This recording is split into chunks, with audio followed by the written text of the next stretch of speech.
ইসলাম শুধু কোন খাবার হালাল আর কোনটি হারাম তাই নির্ধারণ করেনি, বরং খাবারের শুদ্ধতা, পরিচ্ছন্নতা ও মানবিক রুচির দিকেও গুরুত্ব দিয়েছে।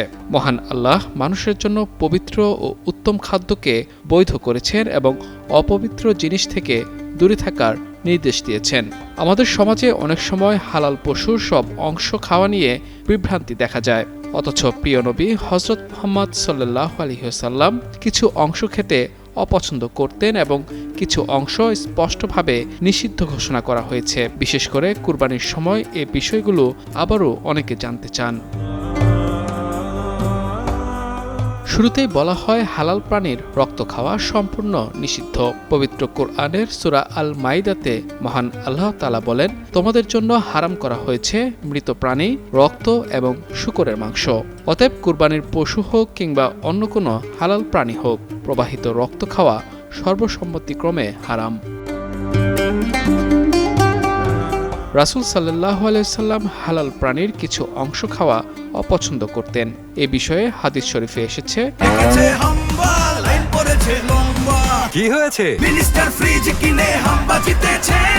মিনিস্টার ফ্রিজ কিনুন, হাম্বা জিতুন, আরো আছে আকর্ষণীয় উপহার। তাবাই হযরত মুজাহিদ রাদিয়াল্লাহু তাআলা আনহু বর্ণনা করেন, রাসূল সাল্লাল্লাহু আলাইহি ওয়াসাল্লাম বকরির ৭টি জিনিস খাওয়া অপছন্দ করতেন। তা হলো প্রবাহিত রক্ত, পিত্ত, মূত্রথলি, মাংসগ্রন্থি, নরপশুর গুপ্তাঙ্গ এবং অন্ডকোষ। অন্য হাদিসে এসেছে, রক্ত ছাড়া হালাল পশুর অন্য কোনো অংশ হারাম নয়, তবে প্রিয় নবী সাল্লাল্লাহু আলাইহি ওয়াসাল্লামের অপছন্দনীয় অংশগুলো থেকে বিরত থাকাই উত্তম ও তাকওয়ার পরিচায়ক।